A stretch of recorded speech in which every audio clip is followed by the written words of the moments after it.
Hi friends, ஐநார் துணையில் நாளைக்கு என்ன நடக்க போகுதுன்னு பார்க்கலாம். வாங்க வீடியோக்குள்ளே போகலாம்.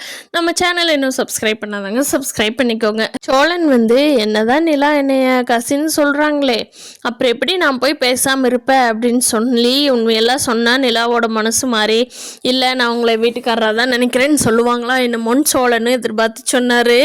ஆனால் நிலா அவரோட பிளானு நிலாவுக்கு தெரிஞ்சுக்கிட்டு நிலா இல்லை நீங்கள் பொண்ணு பாருங்க, ஏன்னா அதுதானே கரெக்டு, அதுவே அவர் செய்யிட்டுன்னு அப்படின்னு சொல்லி ட்விஸ்ட்டை கொடுத்துட்டாங்க. சோழன் இப்போ திருன்னு முழிச்சிட்டு இருக்காரு.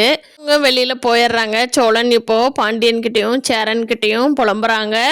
பாத்தியானே, பாத்தியாடா பாண்டி, நான் இப்படி சொன்னாவது நிலாவோட மனசு மாறும்னு நினச்சேன்டா, ஆனால் போ இன்னும் ஏதாவது பொண்ணு கூட பேசுன்னு சொல்லிட்டு போறாடா, இப்படி சொல்லுவான்னு நான் எதிர்பார்க்கவே இல்லைடா பாண்டி அப்படின்னு சொல்லி ரொம்ப ஃபீல் பண்ணிட்டு இருக்கிறாரு சோழன். பல்லவன் சொல்கிறான், நீ என்னமோ பண்ணிக்கண்ண, எனக்கு எப்போவுமே அண்ணி முக்கியம், நீ யாரையோ கல்யாணம் பண்ணிக்கிட்டு வா, ஆனால் எனக்கு நிலா அண்ணி தான் எப்போவுமே எனக்கு அண்ணி, போ நீ எப்படியோ போய்க்கோ அப்படிங்கிறாங்க.